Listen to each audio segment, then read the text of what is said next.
Responsible अहिले स्थानीय सरकार हो र गाउँपालिका हो। र पनि चाहिँ अब अर्को कुरा के भन्नु हजुर पनि त्योसित चाहिँ एसोसिएट भए हिसाबले र अब एउटा चाहिँ एसोसिएसन मेरो कति हो भन्ने कुरा तपाईहरुले बुझ्नु पर्छ। त्यो कुरा पनि हामीले उल्लेख गरेर एकचोटि पढाएर सुनाइदिनु सर।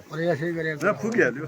ल यहीको बारेमा हजुरको भनाइ के छ भाइ सर? छाटो हुनु पर्यो, काम हुन सकेन, पैसा रोकिएको किन होला सर? बजेटले हुँदो रहेन छ। हजुर मान्छे इमानदार छैन। हजुरले त्यो प्रहरीलाई फोन गर्दा अलि के हुन्थ्यो कि भन्ने इमानदार हुनु पर्यो सब, चाहे टिचर, चाहे जनप्रतिनिधि, चाहे कर्मचारी, चाहे हामी जनताहरूले गर्नुपर्ने के सर? जनताले त्यसको बारेमा जिम्मेवार बनाउने कर्मचारीलाई हाम्रो हामीले त बारम्बार भन्दै आइरहेका छौँ, सुनेनै छैन, सुनेकै छैन। सुन्ने गराउनु पर्छ।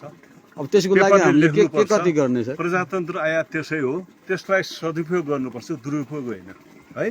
अनि यसमा बजेट अझै बाँकी छ भन्ने सुनिएको छ, त्यसको के हुन्छ सर? अब एउटा फ्रिज भइसक्यो। हजुर अहिले मलाई लाग्छ 1 करोड रुपियाँ राखिया छ।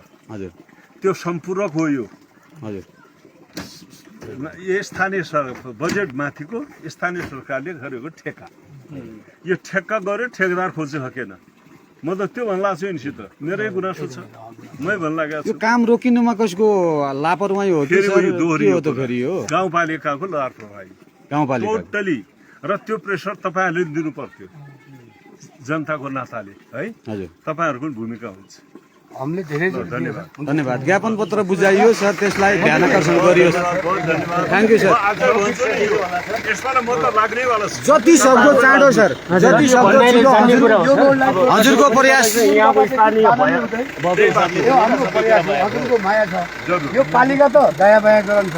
नेता कति आयो कति गयो? केही छैन, जो जहाँ जान्छ तर माया जनको दिएला यो जनताले यत्रो जमिन नोक्सान भयो, थोडा ध्यान गरिदिए, थोडा कताइदिए। अब यो कृषकहरूको जमिनको चाहिँ त्यो अब अवमूल्यन भएको यसलाई राष्ट्रिय राजमार्गमा हाल्छौ तपाईँ। तपाईँको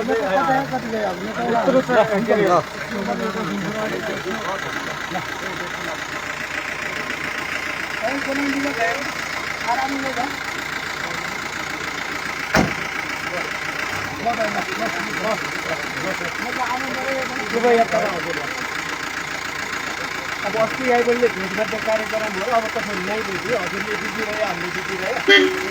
अब भन्नुभन्दा पनि चाहिँ एकछिनमा जाने कुरालाई ध्यान दिनु होला।